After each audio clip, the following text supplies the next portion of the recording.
Hello students, welcome all of you. आज बच्चों दीक्षाला institute में हम जो टॉपिक पढ़ेंगे वो पढ़ेंगे बच्चों हम introduction to 3 dimensional coordinate geometry. तो बच्चों लास्ट क्लास में हमने इसका इंट्रोडक्शन पढ़ लिया था। हमने ये पढ़ लिया था कि 3 डायमेंशनल कोऑर्डिनेट ज्योमेट्री क्या होती है। तो वहां पे हमने पढ़ा था कि 3 एक्सिस लेते हैं बच्चों हम, एक्स एक्सिस, वाई एक्सिस और जेड एक्सिस। वहां से हम 3 डायमेंशनल कोऑर्डिनेट ज्योमेट्री बनाते हैं बच्चों। 3 एक्सिस बच्चों 3 प्लेन डेवलप करती हैं, एक्स वाई, वाई जेड और जेड एक्स।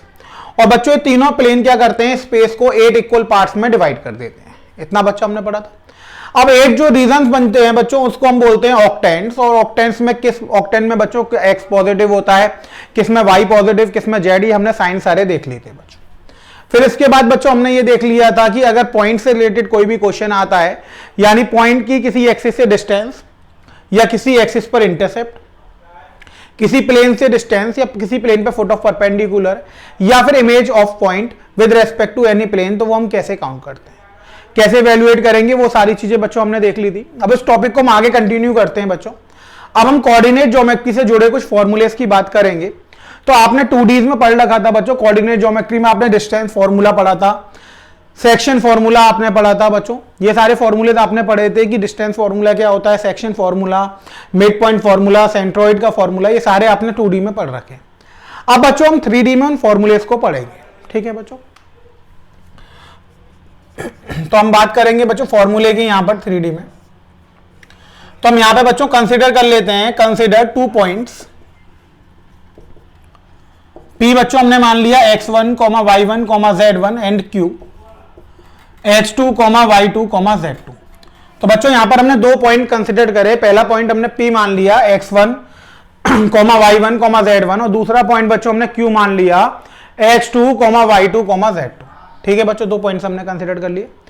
अब बच्चों हम फॉर्मूले देखते हैं कि फॉर्मूले कैसे बनेंगे।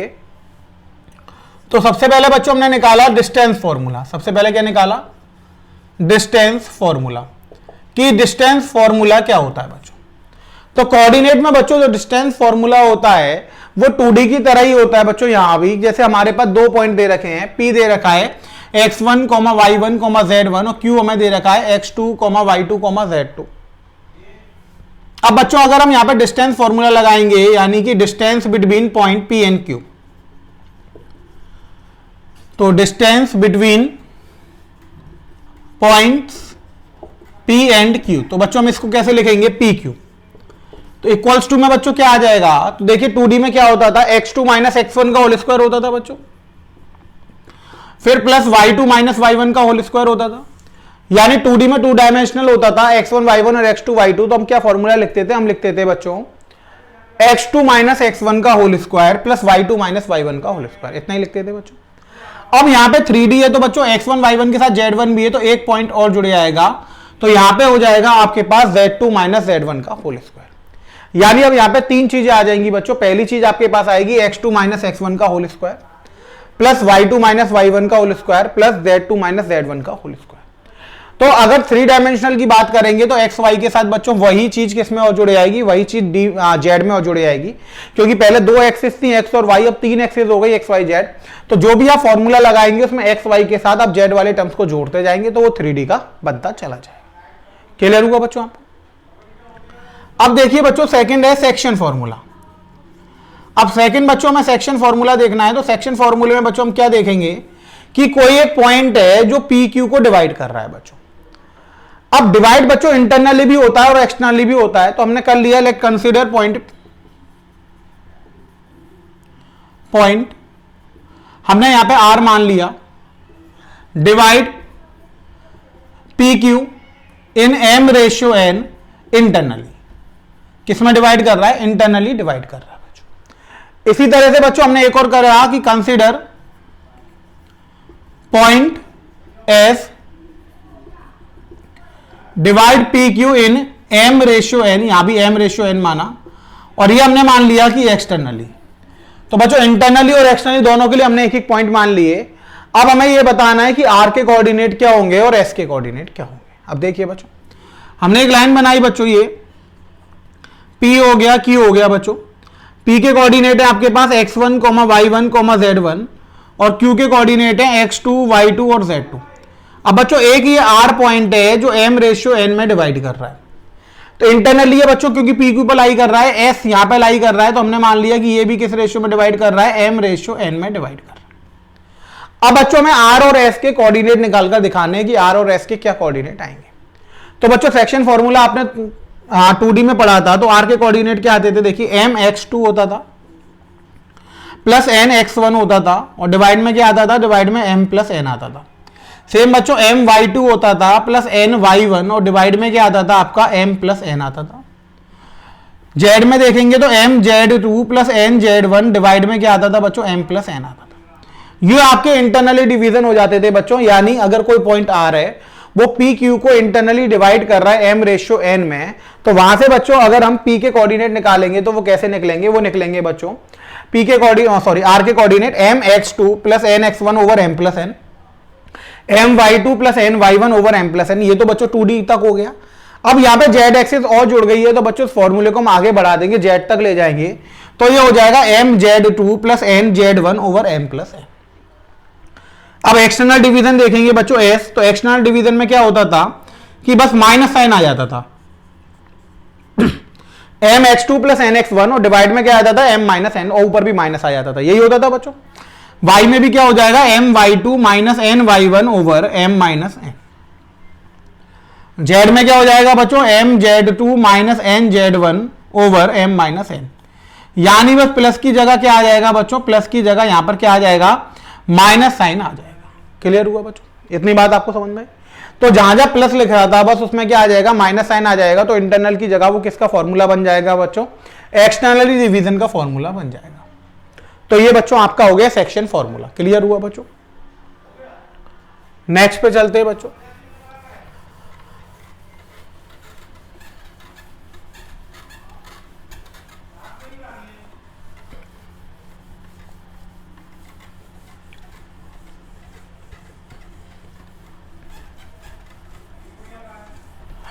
अब बच्चों आपने दो चीजें देख ली यहां पर कि डिस्टेंस फॉर्मूला क्या होता है और सेक्शन फॉर्मूला क्या होता है। नेक्स्ट बच्चों फॉर्मूले पे चलते हैं हम। नेक्स्ट फॉर्मूला होता है हमारा मिड पॉइंट फॉर्मूला। थर्ड होता है बच्चों मिड पॉइंट फॉर्मूला। अब देखिए मिड पॉइंट फॉर्मूला क्या होता है बच्चों, यानी उस पॉइंट का कोऑर्डिनेट जो पी क्यू को 1:1 में डिवाइड कर रहा है, यानी उसके मिड में लाई कर रहा है बच्चों। अब देखिए कि मिड पॉइंट है बच्चों, तो हमने कर लिया consider mid point of P Q is, हमने क्या माना बच्चों, mid point of P Q is R. हमने आर मान लिया कि जो पी क्यू का मिड पॉइंट है वो कितना है बच्चों, आर है। अब देखिए बच्चों पी ए है तो ये हो गया x1, y1, z1, ये q है बच्चों तो x2, y2, z2। r जो है मिड पॉइंट है तो 1:1 में डिवाइड कर रहा है बच्चों, यानी यहां पर m की वैल्यू भी 1 हो गई और n की वैल्यू भी 1 हो गई, यही हो गई बच्चों। अब फॉर्मूला पुट करेंगे हम, देखिए तो r क्या आएगा बच्चों, देखिए 1 इंटू x2 तो x2 हो जाएगा प्लस x1, 1 प्लस 1 कितना आ जाएगा 2, y2 plus y1 over 2, z2 plus z1 over 2। तो ये आपके पास बच्चों मिड पॉइंट का फॉर्मूला निकल आया। यानी जब भी आपको मिड पॉइंट कैलकुलेट करना है तो आप कैसे करेंगे, x2 plus x1/2, y2 plus y1/2 और z2 प्लस z1/2। तो ये आपके पास बच्चों क्या निकल कर आ गया, ये आपके पास मिड पॉइंट का फॉर्मूला निकल कर आ गया।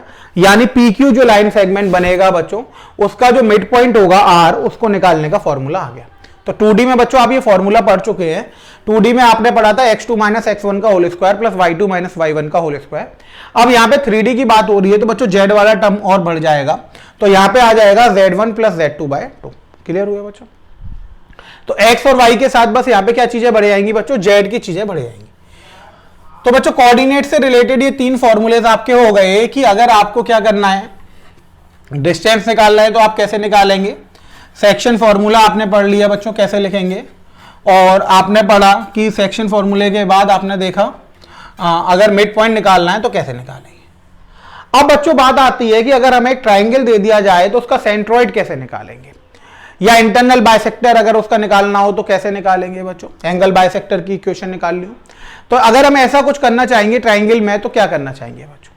तो यहां पर देखिए हमने एक ट्राइंगल कंसिडर कर लिया बच्चों ABC। हमने एक ट्राइंगल माना ABC। ए के कोऑर्डिनेट ले लिए बच्चों हमने x1 y1 और z1, बी के कोऑर्डिनेट हमने लिए x2 y2 और z2, और सी के कोऑर्डिनेट ले लिए बच्चों हमने x3 y3 और z3।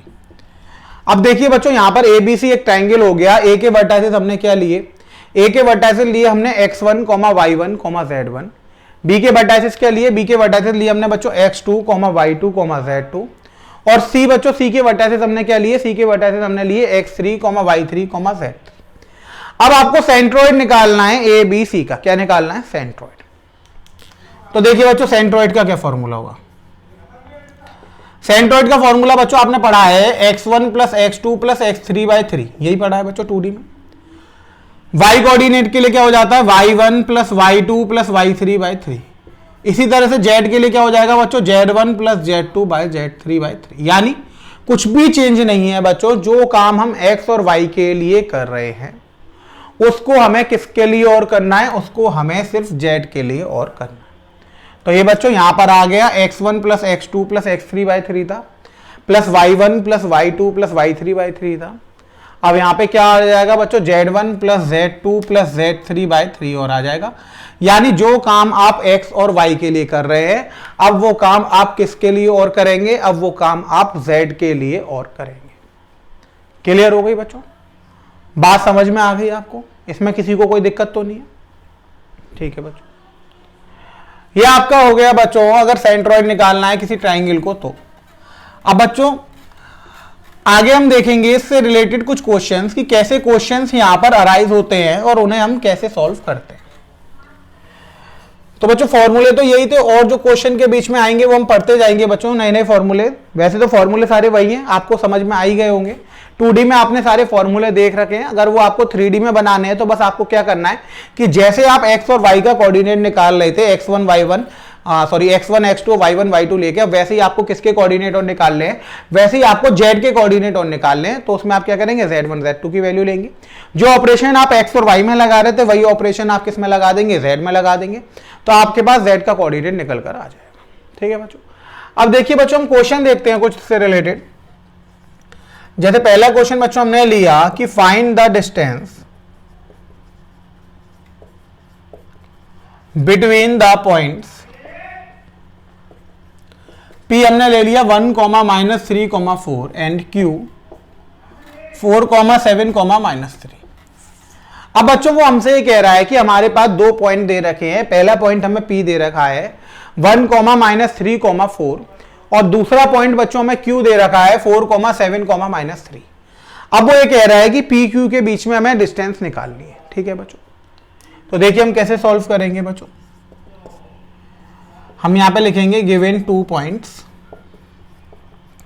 हमें दो पॉइंट्स गिवन है बच्चों, P पॉइंट है 1, -3, 4, और Q पॉइंट हमें गिवन है बच्चों 4, 7, -3। यही है बच्चों। P के कोऑर्डिनेट क्या हो गए, P के कोऑर्डिनेट हो गए बच्चों x1 y1 z1, और Q के हो गए x2 y2 z2। यही हो गया बच्चों।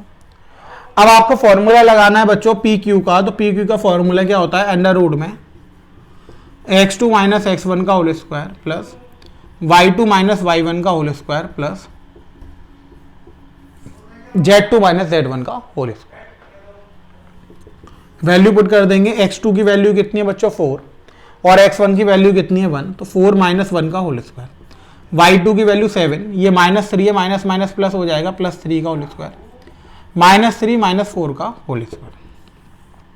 4 माइनस 3 कितना हो गया 1, ओ 3, 4 माइनस 1 3, 3 का स्क्वायर 9, 7 प्लस 3 बच्चों कितना हो गया 10, 10 का स्क्वायर कितना हो गया 100, -3 माइनस 4 कितना हो गया -7, -7 का स्क्वायर कितना हो गया 49।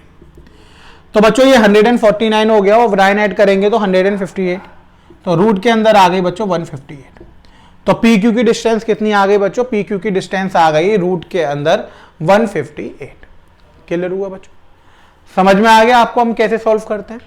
यानी जो फॉर्मूला है बच्चों x1 y1 जो भी है फॉर्मूला हमने पढ़ा था डिस्टेंस का, क्या पढ़ा था कि x2 माइनस x1 का whole square plus y2 minus y1 का whole square plus z2 minus z1 का होल स्क्वायर। अब वहां पे बच्चों हमने x1 की वैल्यू रख दी x2 की, y1 की वैल्यू रख दी y2 की, z1 की वैल्यू रख दी और z2 की। इसको बच्चों हमने एक्सपेंड कर दिया, सॉल्व कर लिया, तो हमारे पास क्या निकल कर आ गया, आंसर निकल कर आ गया। तो पी क्यू की डिस्टेंस कितनी निकल कर आई बच्चों? डिस्टेंस निकल कर आई अंडर रूट में 158। क्लियर हुआ बच्चों? बात समझ में आ गई आपको कैसे हम क्वेश्चन को सॉल्व करेंगे? तो जैसे आप 2D में करते थे बच्चों, बस 2D में होता क्या था कि 2D में आप x2 माइनस x1 का whole square plus y2 minus y1 के होल स्क्वायर पे रुक जाते थे, क्योंकि वहां पे x और y एक्सिस होती थी। अब यहां पे बच्चों z एक्सिस और आ गई है, तो z वाला टर्म और बढ़ जाएगा, तो उसमें क्या बढ़ गया? अंडर रूट में z2 माइनस z1 का होल स्क्वायर। इसके अलावा कोई चेंज नहीं आया बच्चों, बाकी सब वैसा का वैसा ही। नेक्स्ट क्वेश्चन देखिए बच्चों। नेक्स्ट क्वेश्चन है बच्चों, determine point on z axis which is equidistant from the points 1, 5, 7 and 5, 1, -4। वो ये कह रहा है कि बच्चों find a point on z axis, हमें z एक्सिस पर एक पॉइंट फाइंड करना है। अब बच्चों z एक्सिस पे अगर पॉइंट लाई करेगा तो उसका x और y कोऑर्डिनेट क्या हो जाएगा? 0 हो जाएगा बच्चों, क्योंकि पॉइंट अगर z एक्सिस पे आएगा तो ऑब्वियस सी बात है कि वहां पर x एक्सिस के कोऑर्डिनेट क्या होंगे? 0 होंगे, और y एक्सिस के कोऑर्डिनेट क्या होंगे? 0 होंगे। तो बच्चों सबसे पहले हम एक पॉइंट कंसिडर कर लेते हैं, तो हमने लिखा late consider a point on z axis. तो बच्चों हमने पॉइंट मान लिया आपका कि 0, 0, लैम्डा। पॉइंट क्या आ गया? 0, 0, लैम्डा, क्योंकि z एक्सिस है तो z कोऑर्डिनेट होगा बच्चों। z कोऑर्डिनेट की वैल्यू क्या आ गई? हमने लैम्डा भी कंसीडर कर ली, क्योंकि हमें पता नहीं है बच्चों। अब यहां पे हमें गिवन है बच्चों 2 पॉइंट्स, गिवन 2 पॉइंट्स, हमें 2 पॉइंट्स गिवन है। पहले पॉइंट को p मान लिया 1, 5, 7 एंड दूसरे पॉइंट को q मान लिया 5, 1, -4।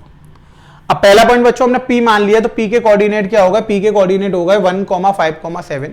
दूसरे पॉइंट को बच्चों हमने Q मान लिया, तो Q के कोऑर्डिनेट क्या होगा? 5, 1, -4। अब वो ये कह रहा है कि दोनों पॉइंट जो हैं बच्चों वो इक्विडिस्टेंस है। क्या है? इक्विडिस्टेंस है इस वाले पॉइंट से। अब बच्चों इस पॉइंट को हम कोई नाम दे देते हैं कि z एक्सिस पे हमने कोई पॉइंट माना है, तो उसको बच्चों हमने A दे दिया। तो अब हम लिखेंगे बच्चों अकॉर्डिंग टू क्वेश्चन हमें क्या दिया हुआ है? हमें दिया हुआ PA इक्वल्स टू QA। तो अकॉर्डिंग टू क्वेश्चन बच्चों हमें क्या दिया है? PA इक्वल्स टू QA, यानी पॉइंट P की पॉइंट A से डिस्टेंस जो है वो बराबर है पॉइंट Q की पॉइंट A से डिस्टेंस। ठीक है बच्चों। अब बच्चों PA Q के बराबर है, तो हम ये लिख सकते हैं कि PA स्क्वायर इक्वल्स टू क्या हो गया? QA square. तो PA स्क्वायर किसके बराबर आ गया बच्चों? QA स्क्वायर के बराबर आ गया। अब PA स्क्वायर अगर QA स्क्वायर के बराबर आ गया, इसका मतलब बच्चों रूट हटे जाएंगे।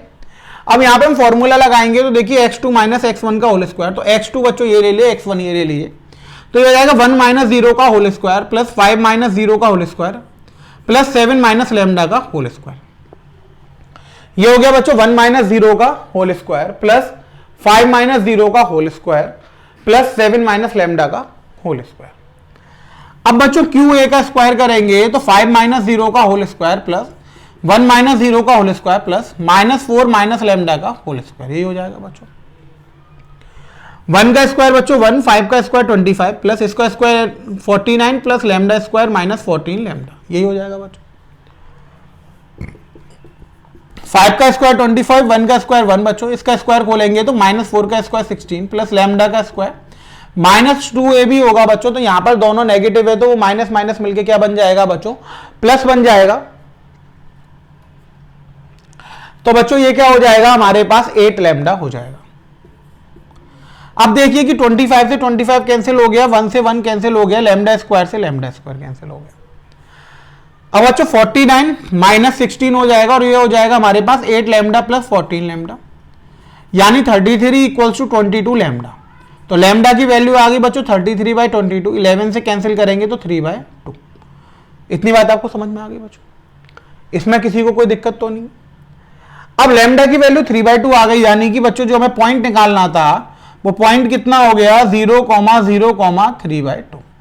तो ये बच्चों पॉइंट निकल कर आ गया z एक्सिस पर, जो कि इक्विडिस्टेंस है किससे? 2 पॉइंट से। पहला वाला पॉइंट है आपका 1, 5, 7 और सेकंड वाला पॉइंट है 5, 1, -4। क्लियर हुआ बच्चों कैसे हो रहा है? तो जो भी मैथमेटिकल कंडीशन आपको दे रखी है आप उसे अप्लाई कर दीजिए बच्चों। क्वेश्चन वैसे ही सॉल्व होगा जैसे अब आप तक क्वेश्चन को सॉल्व करते हुए आए हैं, बस 2D की जगह 3D आ जाएगा बच्चों, और कोई फर्क नहीं पड़ने वाला है। यानी जो क्वेश्चन अभी तक आप x और y में सॉल्व कर रहे थे बच्चों, अब उसमें आपको क्या इंक्लूड कर देना है, उसमें आपको z और इंक्लूड कर देना है बस, और कोई चेंज बच्चों यहां पर नहीं आएगा।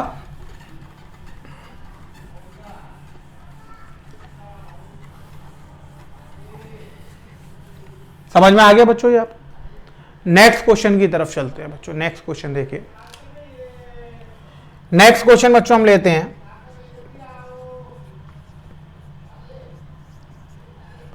The vertices of a triangle A B C are. A के कोऑर्डिनेट दे रखे बच्चों हमें 5, 4, 6। बी के हमें कोऑर्डिनेट दे रखे बच्चों 1, -1, 3 एंड सी के कोऑर्डिनेट दे रखे हैं बच्चों में 4, 3, 2। एक ट्राइंगल दे रखा है एबीसी, उसके वर्टाइसेस हमें दे रखे हैं बच्चों। अब बच्चों हमारे पास है द इंटरनल एंगल बाइसेक्टर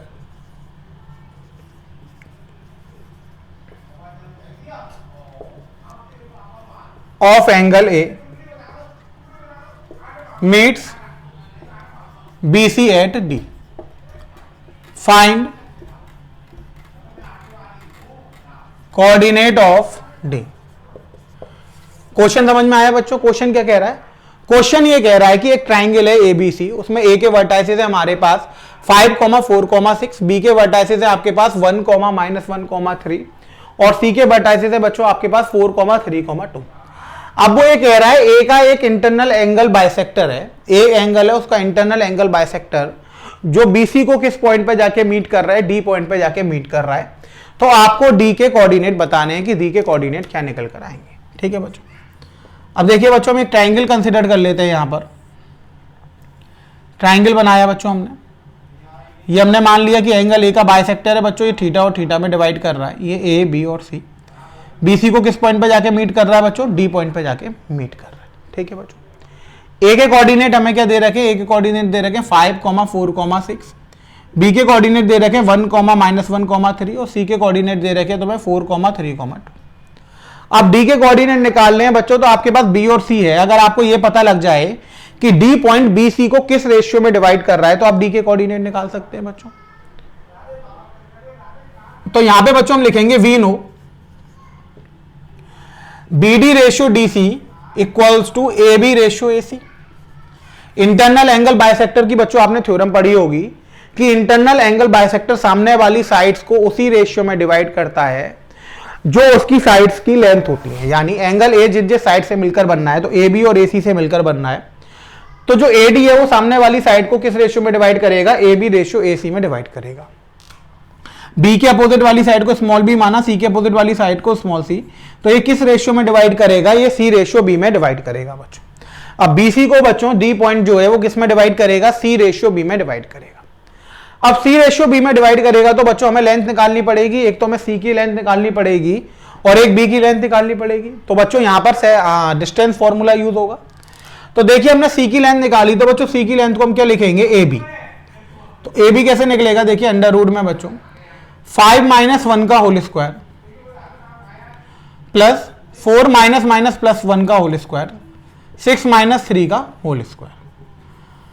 5 - 1 4 का स्क्वायर बच्चों 16, 4 + 1 5 का स्क्वायर 25, 6 - 3 3 का स्क्वायर 9। तो रूट के अंदर बच्चों ये आ गया 19 + 25 41 और 9 50। रूट में अंदर 50 आ गया। 25 × 2 लिख सकते हैं यानी 5√2। ये वैल्यू आ गई बच्चों, आपकी सी की लेंथ आ गई ए बी। अब आप बी की लेंथ निकालेंगे बच्चों, बी की लेंथ है अंडर रूट में ए सी, तो वो कैसे निकालेंगे? देखिए h2 - x1 का होल स्क्वायर यानी 5 - 4 का होल स्क्वायर प्लस 4 - 3 का होल स्क्वायर प्लस 6 - 2 का होल स्क्वायर। आगे बच्चों कितना आ जाएगा? 5 - 4 1 का स्क्वायर 1, 4 - 3 1 का स्क्वायर 1, 6 - 2 4 हो गया, 4 का स्क्वायर कितना आ गया बच्चों? 16। तो ये हो गया रूट के अंदर 18। रूट को बच्चों 9√2 लिख सकते हैं, तो 9 से बच्चों 3 बार आ जाएगा, 9 × 2 लिखेंगे 18 को, तो 9 का रूट बच्चों 3 हो जाएगा, तो ये कितना आ जाएगा? 3√2 आ जाएगा। तो बच्चों ये वाली लेंथ आपकी 5√2 आ गई, ये 3√2 आ गई बच्चों। अब हमने निकाला सी रेशियो बी, तो ये आ गया 5√2 रेशियो 3√2, तो बच्चों ये आ गया आपके पास 5/3। अब सी रेशियो बी की वैल्यू कितनी हो गई बच्चों? तो यहां से हम ये रफ कर देंगे, तो ये आ गया 5/3। यानी डी पॉइंट है वो बी सी को किस रेशियो में डिवाइड कर रहा है, 5:3 में डिवाइड कर रहा है। ये हमने निकाल लिया बच्चों, इसमें किसी को कोई दिक्कत तो नहीं है बच्चों। अब ये आ गया तो बच्चों अब सेक्शन फॉर्मूला लगाकर हम क्या कर सकते हैं, हम डी के कोऑर्डिनेट निकाल सकते हैं बच्चों।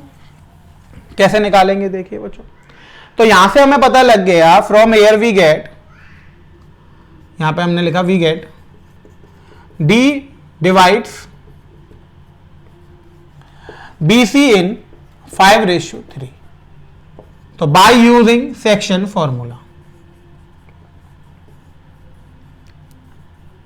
अब हम कौन सा फॉर्मूला यूज करेंगे बच्चों, अब हम सेक्शन फॉर्मूला यूज करेंगे। डी के कोऑर्डिनेट निकालने के लिए बच्चों सेक्शन फॉर्मूला लगाइए, तो देखिए mx2 यानी 5 × 4, 5 × 4 कितना हो गया 20, प्लस nx1 3 × 1 कितना हो गया 3, डिवाइड में m + n 5 + 3, y के लिए m y2 5 × 3 15, फिर प्लस n y1 3 × -1, तो माइनस का 3 हो जाएगा बच्चों, ओवरऑल 5/3 यही हो जाएगा बच्चों। m z2 5 × 2 10 हो गया, plus n z1 3 × 3 9 over m + n। तो यहां से बच्चों डी के कोऑर्डिनेट क्या निकल आएंगे, 23/8, 12/8, 19/8। सॉल्व करके लिख देंगे बच्चों, तो 23/8 कैंसिल तो होगा ही नहीं, ये 4 से चला जाएगा 3/2 और 19/8। तो ये आपके पास बच्चों डी के कोऑर्डिनेट आ गए। आपको डी के कोऑर्डिनेट डिफाइन करने थे, समझ में आया बच्चों। यानी जो प्रॉपर्टीज हैं वो सब वही रहेंगी जो आपने 2D में पढ़ी थी, बस वहां पर आप एक्स और वाई कोऑर्डिनेट फाइंड कर रहे थे, यहां पे आप उसके साथ जेड कोऑर्डिनेट और फाइंड करेंगे। इसके अलावा और कोई चेंज यहां पर नहीं होने वाला है। इतनी बात आपको समझ में आ गई। अब आपने इंटरनल एंगल बायसेक्टर की थ्योरम वहां पे पढ़ी हुई थी बच्चों, ट्रायंगल के अंदर 10th क्लास में पढ़ी होगी आपने, कि सामने वाली साइड को उसी रेशियो में डिवाइड करता है जिस साइड में उसकी साइड के लेंथ के रेशियो होते हैं। तो वही प्रॉपर्टी यहां पे होल्ड होगी। ऐसा नहीं है कि 3D आ गया तो कोई नई प्रॉपर्टी बनेगी या न्यू प्रॉपर्टी यहां पे जनरेट होगी, ऐसा कुछ भी नहीं है बच्चों। सिर्फ यहां पर एक्स और वाई के साथ एक कोऑर्डिनेट बढ़ गया है, जेड एक्सिस बढ़ गई है, तो एक जेड वाले कोऑर्डिनेट के लिए फॉर्मूला बढ़ जाएगा। और फॉर्मूले भी सारे के सारे वैसे ही लगेंगे जैसे एक्स और वाई में लग रहे थे। इतनी बात आपको समझ में आ गई बच्चों। क्वेश्चन क्लियर हो गया। नेक्स्ट क्वेश्चन की तरफ चलते हैं बच्चों।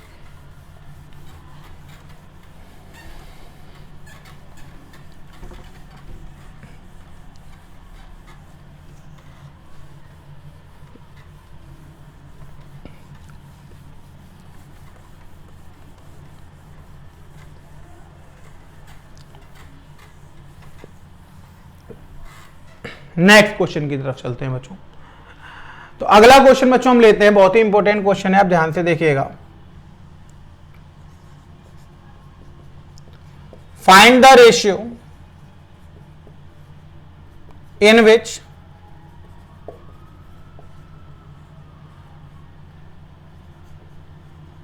द लाइन सेगमेंट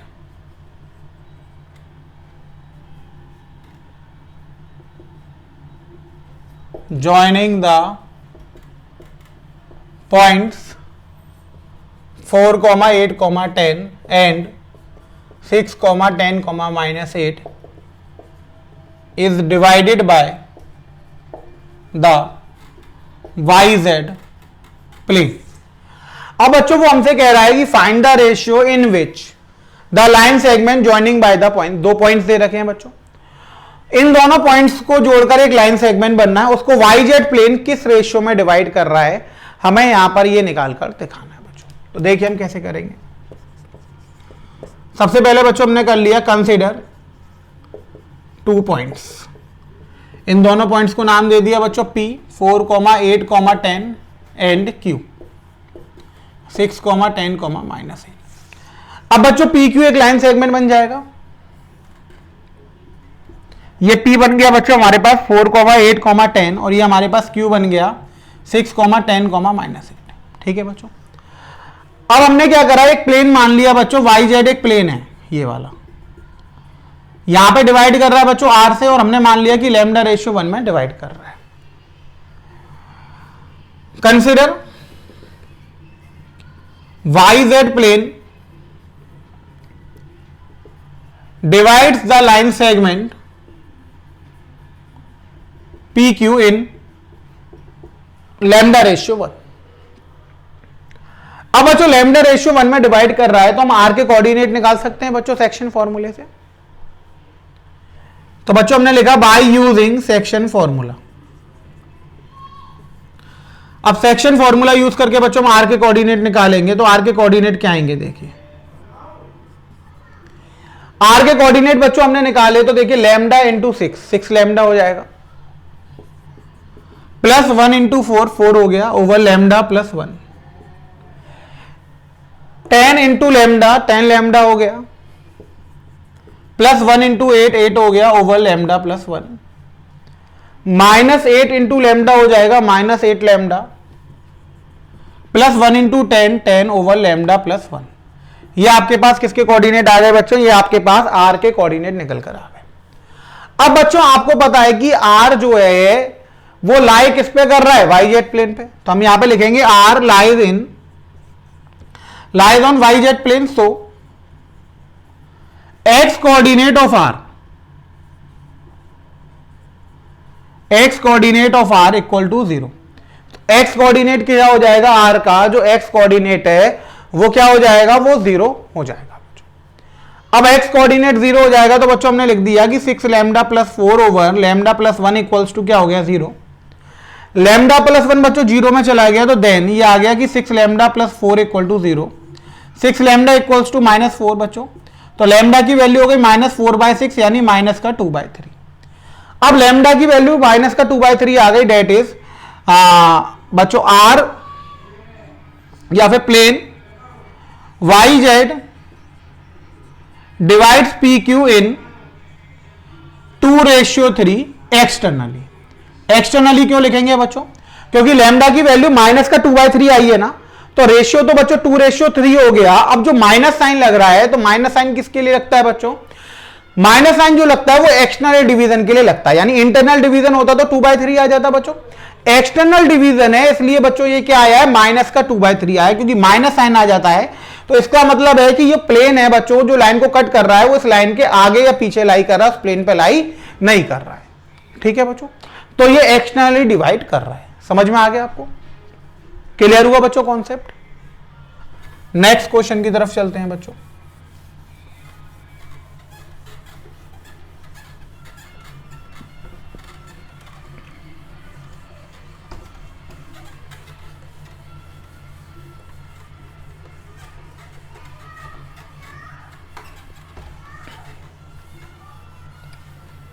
अब देखिए नेक्स्ट क्वेश्चन की तरफ बच्चों। नेक्स्ट क्वेश्चन क्या आता है हम वो देखते हैं। तो बच्चों हम क्वेश्चन लेते हैं, find the equation of the set of all points P which is equidistant from the points A 3, 4, -5 and B -2, 1, 4। अब बच्चों वो ये कह रहा है कि फाइंड द इक्वेशन। अब इक्वेशन फाइंड करनी है, पॉइंट फाइंड नहीं करना, उस पॉइंट की इक्वेशन फाइंड करनी है, पी पॉइंट की, जो कि इन दोनों पॉइंट से कहां पर है, इन दोनों पॉइंट से इक्वी डिस्टेंस पर है। ऐसे जितने भी पॉइंट्स होंगे उन सबकी बच्चों हमें क्या करनी है, इक्वेशन फाइंड करनी है। देखिए बच्चों सॉल्यूशन। तो बच्चों हमने सबसे पहले यहां पे लिखा कंसीडर अ पॉइंट P। हमने एक पॉइंट P कंसीडर कर लिया, x, y, z।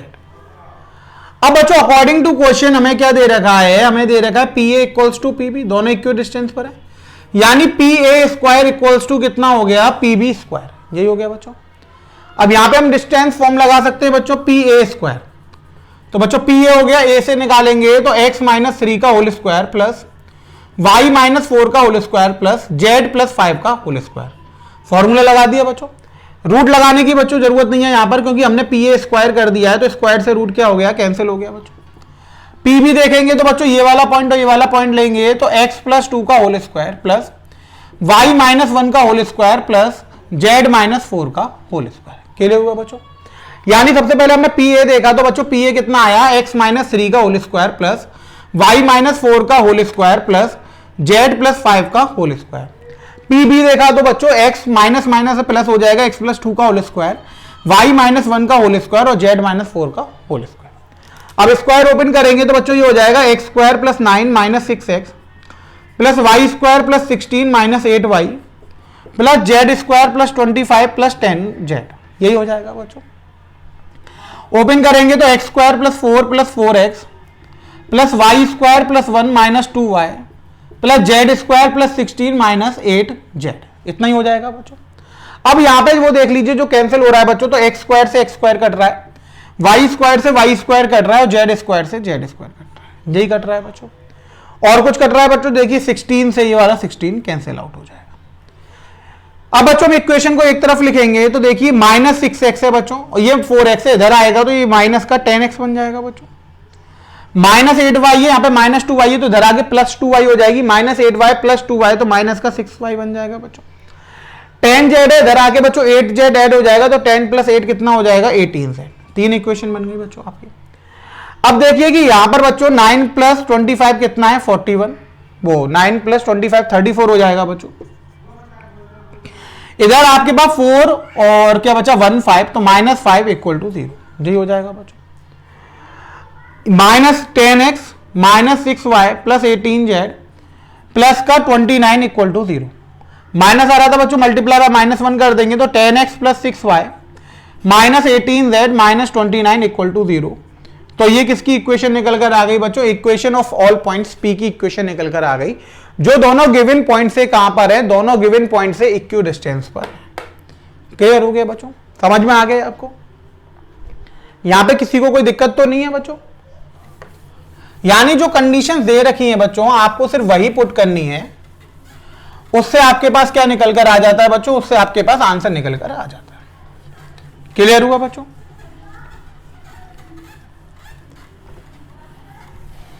Next question देखते हैं बच्चों। नेक्स्ट क्वेश्चन बच्चों हम लेते हैं, दिया है वो क्वेश्चन है कि आर द पॉइंट्स, ए दे रखा है बच्चों 3, 6, 9, बी दे रखा है बच्चों 4, 7, 10 एंड सी दे रखा है बच्चों 1, 3, माइनस का 2 are vertices of a right angle triangle।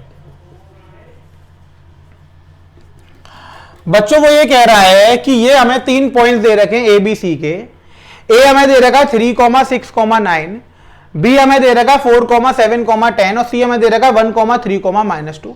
क्या ये राइट एंगल ट्राइंगल के वर्टाइसेस हैं, हमें ये निकालना है बच्चों। तो सबसे पहले तो बच्चों हमने एक ट्राइंगल बना लिया ए बी सी, ए ले लिया, इसको हमने बच्चों बी ले लिया और इसको हमने क्या ले लिया सी ले लिया।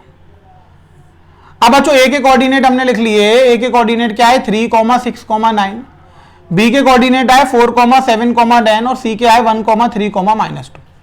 ये बच्चों हमने लिख लिए। अब बच्चों हमने क्या करा, एक एक करके साइड की लेंथ निकाली, क्योंकि राइट एंगल ट्राइंगल में क्या होता है, एक प्रॉपर्टी होती है कि परपेंडिकुलर का स्क्वायर प्लस बेस का square is equal to hypotenuse का स्क्वायर।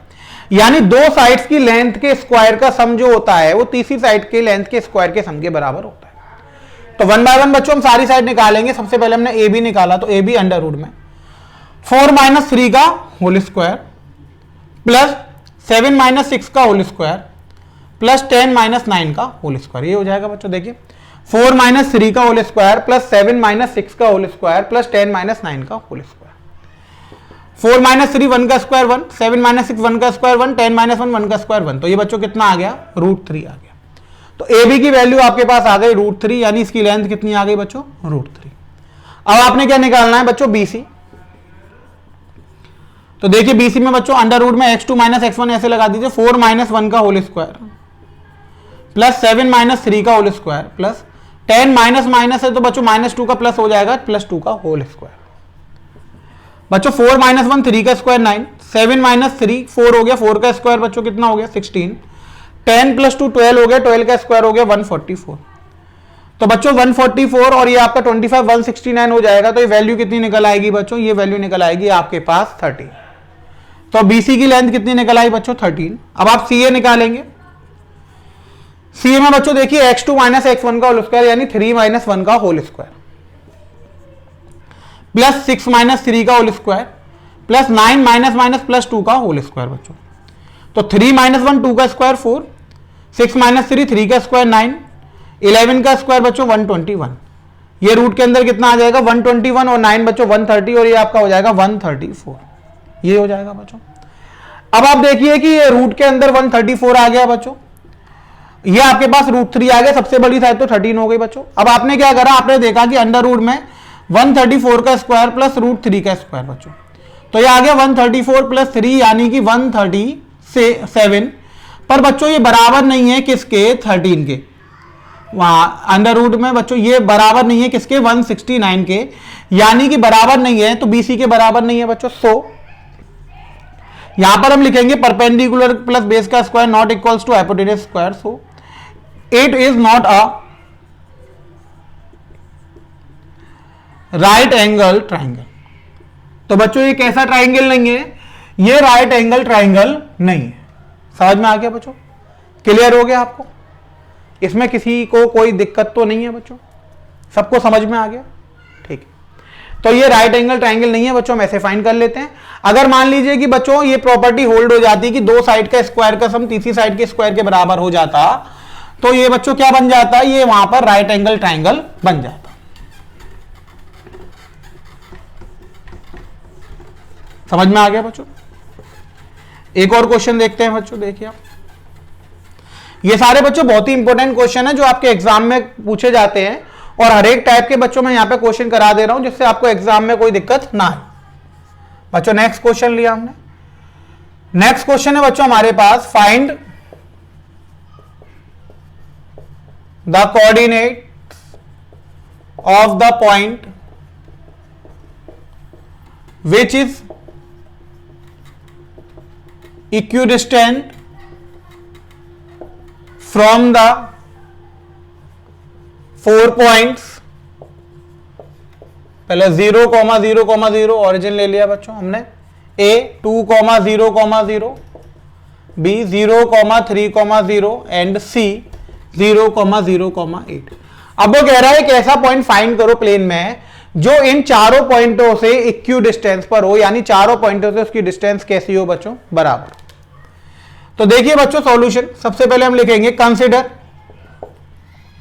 A point P। हमने एक सबसे पहले P पॉइंट कंसीडर कर लिया, x, y, z। अब हमें यही तो फाइंड करना है, यानी x की वैल्यू फाइंड करनी है, y की वैल्यू और z की वैल्यू।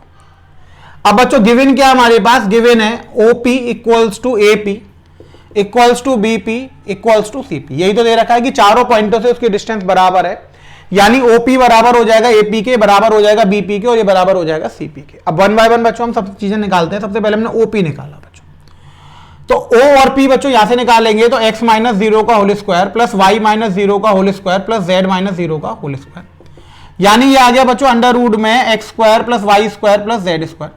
तो बच्चों अगर OP AP BP CP बराबर है तो इनके स्क्वायर भी तो बराबर होंगे, तो OP स्क्वायर कर लीजिए बच्चों, ये स्क्वायर हो जाएगा, यहां से स्क्वायर हो जाएगा, रूट कैंसिल हो जाएगा, तो आ जाएगा x square plus y square plus z square. Equation बना, ठीक है। अब आपको AP स्क्वायर निकालना है बच्चों, तो AP स्क्वायर देखिए अंडर रूट में, अब P era A era x minus 2 का होल स्क्वायर, y माइनस 0 का होल स्क्वायर, z माइनस 0 का होल स्क्वायर, ये स्क्वायर हो जाएगा बच्चों, स्क्वायर से रूट कैंसिल हो गया बच्चों। ये आ जाएगा आपके पास x square plus 4 minus 4x plus y square plus z square. ये इक्वेशन बच्चों 2 आ गई आपके पास।